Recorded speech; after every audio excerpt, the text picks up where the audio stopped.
Hello and welcome to News at 10 on Rajya Sabha TV. I'm Aishwarya Kapoor with you. Well, Pakistan Prime Minister Nawaz Sharif has raked up Kashmir at the UNGA. Well, India's hit back has called Islamabad a terrorist state. This is the top focus this morning. Let's take a look at the other top stories in the headlines. India reacts sharply to Nawaz Sharif raking up Kashmir issue at the UNGA. Says glorifying slain terrorists shows Pakistan's attachment to terrorism.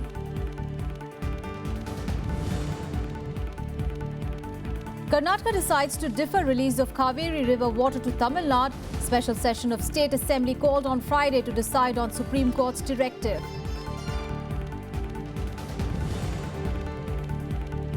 Union Cabinet decides to merge railway and general budgets. Gives in principle approval to advancing presentation of annual budget by a month.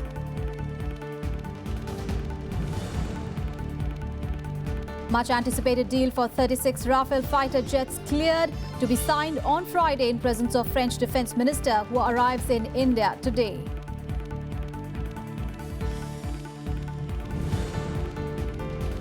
And at least 43 people drown after a boat carrying over 600 migrants capsizes off the Egyptian coast. Tragedy in backdrop of breakthrough declaration at the UN summit to share responsibility of refugee crisis.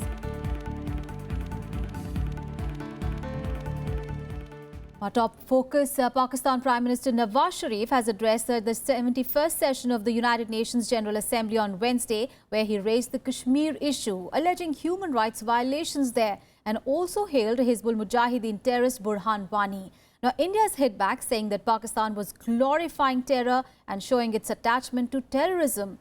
Now, reacting to Pakistan's charge that India posed unacceptable conditions to dialogue, MEA says that India's only condition was ending terrorism. Even before Pakistan Prime Minister walked up to the dais to address the 71st Annual United Nations General Assembly, it was amply clear that he would rake up the Kashmir issue. Devoting much of his 20-minute speech to Kashmir, Nawaz Sharif insisted that peace and normalization between Pakistan and India could not be achieved without a resolution of the Kashmir dispute. Interestingly, he pointed out that his country had gone the extra mile to achieve this. Pakistan wants peace with India. We have gone the extra mile to achieve this, repeatedly offering a dialogue to address all outstanding issues. But India has posed unacceptable preconditions to engage in a dialogue. While pointing out his country's so-called efforts to achieve peace, Sharif glorified slain Hizbul militant Burhan Wani as a young leader, adding that Pakistan fully supports the demand of the Kashmiri people for self-determination. Sharif went on to say that Indian brutalities in Kashmir were well documented and that Pakistan would share with the Secretary General evidence of violations of human rights in Jammu and Kashmir. He added that Pakistan wanted stability in Southeast Asia. Pakistan is committed to the establishment of strategic stability in the region. It neither wants nor is it engaged in an arms race with India. But we cannot ignore our neighbors' unprecedented arms buildup and will take whatever measures are necessary to maintain credible deterrence. India has reacted sharply to Nawaz Sharif's address, saying that he was in denial of the Uri terror attack. MEA spokesperson Vikas Swarup tweeted that Pakistan Prime Minister Sharif at UNGA glorifying Hizbul terrorist Burhan Wani in UN's highest forum shows continued Pakistan attachment to terrorism. On Sharif's claims that India posed unacceptable conditions to dialogue, MEA said that India's only condition was ending terrorism. Pakistan wants dialogue while holding a gun in its hand, a terrorist gun in its hand. Talks and guns don't go together. Our position on a dialogue has been consistent. We have always been ready for a dialogue, but we will not succumb to the blackmail tactics of a government in Islamabad that seems eager to use terrorism and terrorism as policy. It was shocking that a leader of a nation can glorify a self-declared, a self-advertised terrorist at such a forum. This is self-incrimination by the Pakistan Prime Minister. With his address at the UNGA, Nawaz Sharif continues his efforts to internationalize the Kashmir situation. He has already written to the UN and world leaders, sent out political envoys to major capitals, and even dedicated this year's Eid ul-Zuha to Kashmiris to highlight the so-called Kashmir cause. However, all this has not even remotely evoked the response that Pakistan had hoped for. US has now asked Pakistan to cooperate with India in probing the terror attack on the army base in Kashmir's Uri. Bureau Report, Rajya Sabha TV. Meanwhile, in related news, the Defence Minister Manohar Parrikar asserted on Wednesday that those behind that Uri terror attack would not be spared. However, he admitted that security lapses could have triggered the attack. Now, India also summoned Pakistan High Commissioner Abdul Basit on Wednesday. It was conveyed to him that the latest attack only proves that terrorism on Pakistani soil is active. The Cabinet Committee on Security also discussed the developments in the wake of Sunday's terror attack in Uri. Admitting that security lapses could have triggered the Uri terror attack, Defence Minister Manohar Parrikar asserted that he would ensure such incidents are not repeated. He also added that the Narendra Modi-led BJP government is serious about punishing those responsible for the deadly attack at the army base in Uri. We will definitely find out what went wrong. Also take steps to ensure that it doesn't go wrong again. And also, I think the country needs to ensure that the repetition of wrongs does not repeat again and again. Taking the Uri probe ahead, India on Wednesday gave evidence of involvement of Pakistan-based terrorists to Pakistan and demanded that it refrain from supporting and sponsoring terrorism. Meanwhile, Foreign Secretary S. Jaishankar summoned Pakistan High Commissioner Abdul Basit and told him that the latest terrorist attack only underlines that terrorism on Pakistani soil is active. That the government of Pakistan had made a solemn commitment in January 2004 to not allow its soil or territory under its control to be used for terrorism against India. The persistent and growing violation of this undertaking is a matter of very serious concern. The latest terrorist attack in Uri only underlines that the infrastructure of terrorism in Pakistan remains active. We demand that Pakistan live up to its public commitment to refrain from supporting and sponsoring terrorism against India. Simultaneously, demand for a swift surgical strike on terror camps in Pak-occupied Kashmir has risen. Political parties, civilians as well as defense experts are demanding a quick and befitting response. प्रधानमंत्री को धन्यवाद देना चाहिए कि जो लोग कहते थे प्रधानमंत्री विदेश में रहते हैं तो उसका आज नतीजा हुआ है कि प्रधानमंत्री का पर्सनल रिपोर्ट जो है सब देश के साथ और सब देश के प्रमुख के साथ इतना नज़दीकी हो गया है और उन्होंने कन्विंस कर दिया कि पाकिस्तान जो है एक आतंकवादी राष्ट्र है. We must be alert now. We have got to be on our toes. Our military will have to be agile because any attempt to infiltrate and then strike terror has to be stopped at the very inception. We are proud of the fact that our armed forces have been able to retaliate in terms of sending out a clear message to the Pakistani terrorists that, look, such infiltration will be met with a strong hand. I think this is just not enough. Not only a message must go deep down, but the fierce psychosis must stick into every terrorist's head that he is going to the gallows in India. In Srinagar, curfew remained in force in 3 police station areas as curbs were lifted from other parts following slight improvement in the tense atmosphere. Normal life, however, remained affected in the valley. Wednesday was the 75th consecutive day of restrictions. Shops, business establishments and petrol pumps continued to remain shut in Srinagar and elsewhere in the valley, while public transport was off the roads. Bureau Report, Rajya Sabha TV. Well, top security experts from South Asian countries except Pakistan will meet in New Delhi for 2 days, beginning today, to mull ways to strengthen the anti-terrorism mechanism in the region. Now, India is hosting the second meeting of the high-level group of eminent experts to strengthen the SAARC anti-terrorism mechanism for 2 days.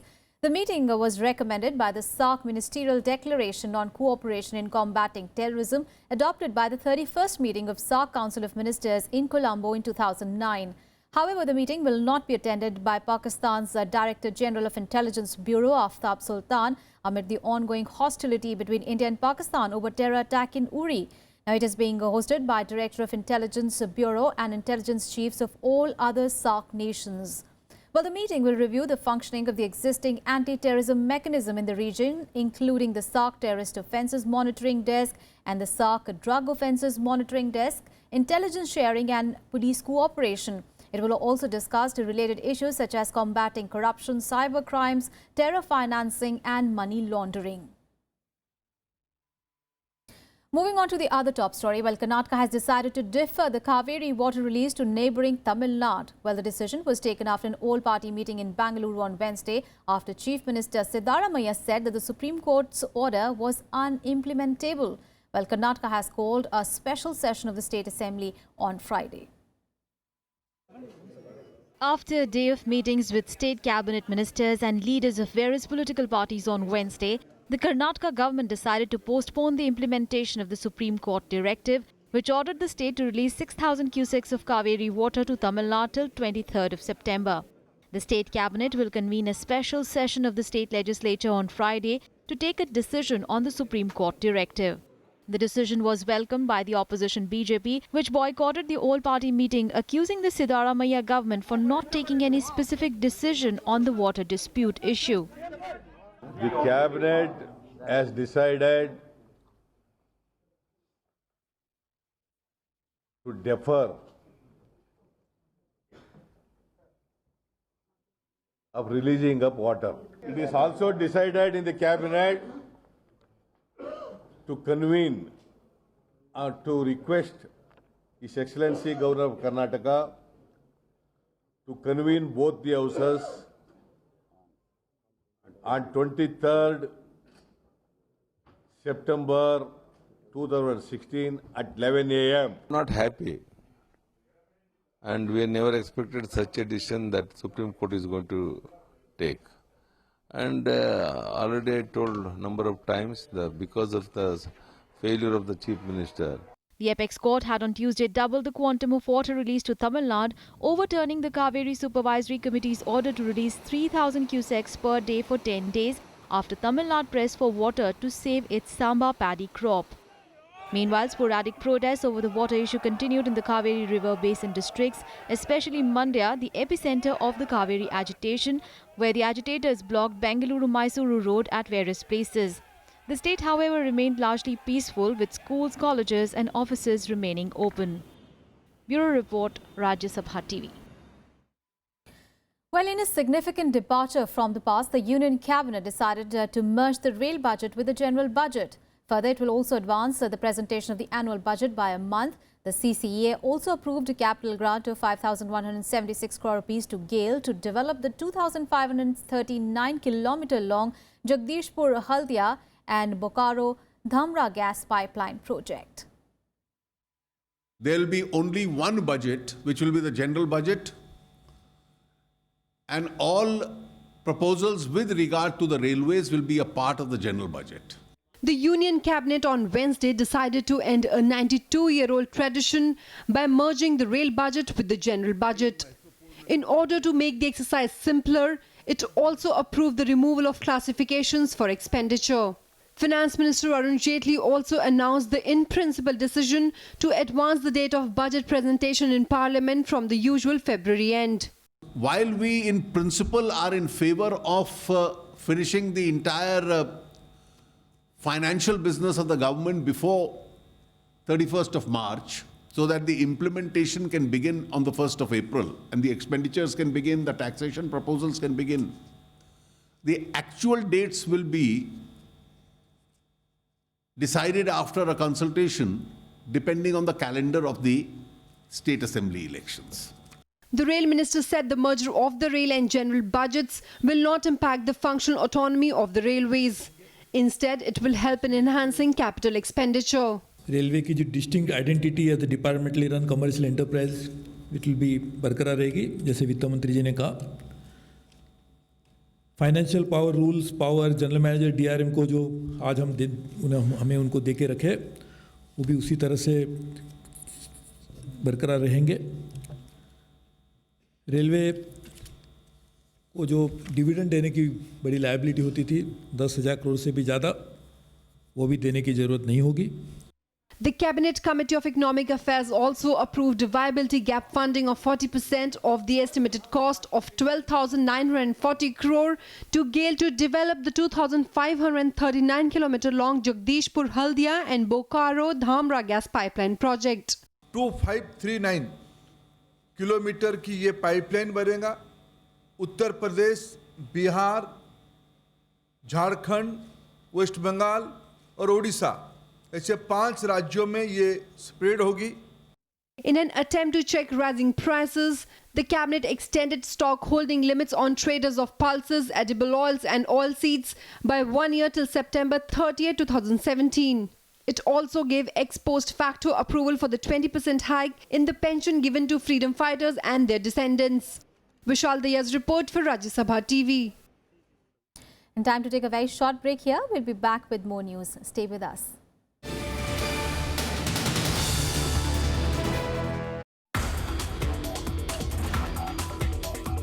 Our institute's mandate is to work with different natural fibers excluding cotton. Plastic has got definite advantages, it's true, but simultaneously it is also true that it is not biodegradable. We have developed a technology using which almost no water is required.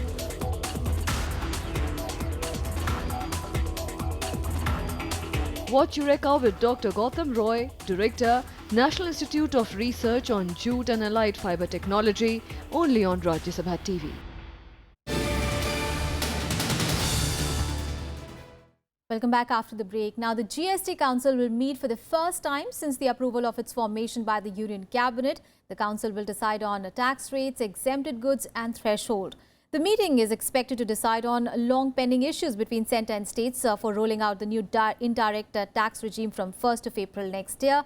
The GST Council is chaired by the Finance Minister and has Minister of States in charge of Revenue and State Finance Ministers as members. The two-day meet of the GST Council is likely to take up the discussion on issues of dual control and threshold, with the states demanding that they be given the legal and administrative power for imposing tax on entities with a turnover of up to 1.5 crore rupees. Earlier on 26th of July, with their last meeting with the Arun Jaitley, states had made it clear that small businesses with a turnover of 1.5 crore rupees and below should be taxed only at the hands of state. Now, it is expected that the council would select a vice chairman as well, who would be one of the state finance ministers. Meanwhile, the government is planning to deduce the GST legislations, the central GST and the integrated GST in winter session of Parliament in November. On to some other news. Well, Chief Justice of India T.S. Thakur has said that most of the issues with the government over appointment of judges to the higher judiciary have been sorted out. Now, the CJI further said that some issues are there that need to be discussed, but that maybe in a week or two, the issues will be sorted out. The CJI was talking to reporters on the sidelines of an event in the national capital. He said that the long-pending memorandum of procedure to govern the appointment of judges to higher judiciary is expected to be ready in a week or two. The MOP came out of the Supreme Court verdict quashing the National Judicial Appointments Commission Act and upholding the collegium system of appointments to higher judiciary.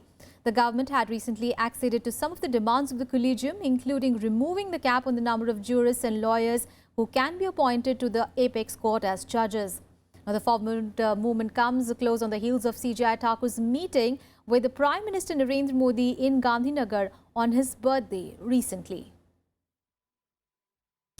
On to some other news. Well, French Defense Minister Jean-Yves Le Drian is arriving in the national capital today to give final shape to the Rafale deal. Yesterday, the government formally cleared the intergovernmental agreement of the deal, paving the way for the purchase of 36 Rafale fighter jets, which will cost India 7.878 billion euros. The deal will be signed tomorrow. Now, deliveries of the Rafale fighter jets will start in 36 months and will be finished in 66 months from the date the contract is inked. Now, these jets will come equipped with state-of-the-art missiles like Meteor and Scalp that will give India the capability that had been missing in Indian Air Force's arsenal so far. Well, the official residence of the Prime Minister of India will now have a new name. The iconic 7RCR or the 7R Racecourse Road has now been renamed as 7 Lok Kalyan Marg. A decision to this effect was taken at a high-level meeting of the National New Delhi's Municipal Council, which was presided over by Chief Minister Arvind Kejriwal. A notification will be issued soon to complete the process of renaming the road. Now, it is the second road to be renamed in the national capital after NDA government came to power at the centre. Change of this road make the poor women of India who are killed brutally in daylight on stalking. Will that change? Will the stalking capital of India, Delhi, that name change? Will the crime capital of the world, will that name change? Road का नाम जो है एकात्म रखा जाए, लेकिन इससे पहले ही देश के डिफरेंट कॉर्नर से, क्योंकि प्रधानमंत्री आवास का यहाँ से जुड़ा है, चारों तरफ से फीडबैक आया कि इसका नाम कोई ऐसा रखा जाए जो देश को कनेक्ट करते हुए ऊर्जा, शक्ति और एनर्जी पैदा करे। तो उसके लिए जो है फिर लोक कल्याण मार्ग जो है। Now a look at the events that are slated for the day in the day ahead. India will host the 6th BRICS meeting on agriculture and agrarian development from today. The discussion will center around 5 priority areas of cooperation in the BRICS Action Plan for 2012 to 2016. The areas of cooperation include creating basic agricultural information exchange system, strategy for ensuring access to food for most vulnerable population, reducing negative impact of climate change on food security, and adaptation of agriculture to climatic changes, and enhancing agriculture technology cooperation and innovation. A local court of Hyderabad will hear the 2 check bounce cases against Vijay Mallya filed by GMR Hyderabad International Airport Limited. In its last hearing on 20th of April, the 3rd Special Court Magistrate of Hyderabad had convicted Mallya and A. Raghunathan, a senior official of Kingfisher Airlines Limited, in connection with the 2 check bounce cases involving 50 lakh rupees each. India and Russia will conduct a joint drill Indra 2016 in the Russian Far East from today till 2nd of October. The military exercises will involve 250 servicemen from each side. The joint exercises had previously been scheduled to begin this past August and last until the beginning of September. Later, the 2 countries agreed to postpone the joint drills. Well, on to some international news. At least 43 people have drowned after a boat carrying more than 600 migrants capsized off the Egyptian coast about 140 kilometers north of Cairo. Now, the boat carrying Egyptian, Syrian and African migrants capsized off the coast of Kafr al-Sheikh.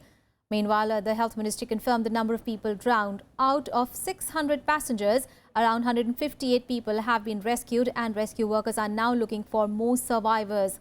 The Egyptian Prime Minister has said that all resources possible would be directed into the rescue mission, and that those responsible had to be brought to justice. The tragedy comes after the head of the EU's border agency earlier warned that increasing number of Europe-bound migrants are using Egypt as a departure point. Let's get you some more international news. Here is the World Wrap. US Secretary of State John Kerry has called for all planes to be grounded in key areas of Syria to save the troops there. The appeal follows an attack on an aid convoy. And making an impassioned speech at the United Nations, John Kerry said that the future of Syria was hanging by a thread. Remember, earlier 20 civilians were killed in Monday's attack on a UN aid convoy. More than 19,000 students on the small Canadian province of Prince Edward Island were evacuated after police received a threat that bombs were placed at a number of schools. The police said that nothing suspicious was found after officers searched all the schools in the province. Threats were also received elsewhere in Canada. Students at more than 60 English language and French language schools in Prince Edward Island were taken to safer locations.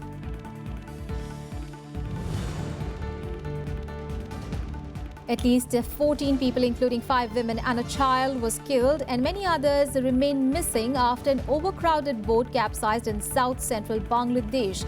Now, there were over 50 people in the boat when it capsized in Sandhya River amid strong currents. Now, 5 service divers with assistance of police and people in the neighborhood are carrying out rescue efforts. Now, the US military says the Islamic State militants may have fired a chemical rocket at American troops based in Iraq. A rocket that landed within several hundred yards of US troops at Odaya Air Base near Mosul is alleged to have contained mustard agent. No one was hurt in Tuesday's attack on the base, which is home to several hundred US soldiers. Now, if confirmed, it would be the first chemical weapons attack on coalition forces in Iraq. Meanwhile, back home, in a clear show of defiance to the Supreme Court-appointed Lodha Committee, now the BCCI has named a 5-member selection committee headed by former wicketkeeper batsman MSK Prasad. Now, this panel comprises 2 members with no test experience, despite the Lodha panel recommending a 3-member panel with all with test experience. Now, this new panel was decided at the BCCI's 7th annual general meeting held in the backdrop of Lodha Committee's recommendations, which have not been accepted by the board yet. Now, Prasad replaced Sandeep Patil as the chairman of the selectors. The 41-year-old former player has played 6 tests and 17 ODIs. Now, of the 4 other members, 2 of them, namely Gagan Khora and Jatin Paranjape, have no test experience. In fact, the new selection committee has a combined international experience of just 13 tests and 31 ODIs. We have gone through this process. We got a lot of people, a lot of applicants came. We also got a first-hand insight into what their ideas are, what they wish to do, what their visions are. Plus, in the future, naturally the number of applicants were far more than the number of selectors we can appoint. But we have got an insight into the kind of manpower that is available to take up different positions in different places within the BCCI. वो आगे team के performance में देखा जाएगा. Selection panel का performance ultimately the proof of the pudding is in the eating. Well, that may be bad news, but good news coming in from the ground. Well, India will take on New Zealand in the first test at the Green Park Stadium in Kanpur today. And this test will mark a major milestone as India will play its 500th test. Now, this test marks both the start of a 3-test series against the Black Caps and a packed program of international cricket for India, which will also host England, Bangladesh and Australia later this season. The match is scheduled to start soon. Well, to mark the occasion, the Board of Control for Cricket in India has arranged festivities. Former captains like Sunil Gavaskar and Mohammad Azharuddin are expected to join Sachin Tendulkar and Kapil Dev at the stadium as part of these celebrations. Now, India are strong favourites after their recent 2-0 victory over the West Indies in a 4-match away series. Now we're putting in more effort to bat against the spinners longer in nets. Practicing small little things by ourselves as batsmen, whatever the strengths are. Someone might sweep, someone might play off the back foot, whatever it is, step out. We're trying to improve that area of our game slowly so that we can cover all bases. If you want to be a champion side, you obviously don't want to give the opposition any window to get into the game. And that is one area that, as you rightly mentioned, we have recognized that needs to be worked on through the course of this season. And the good thing is that we are playing a lot of test cricket. Well, that's it from me and my team in this edition of news. Thanks so much for your time.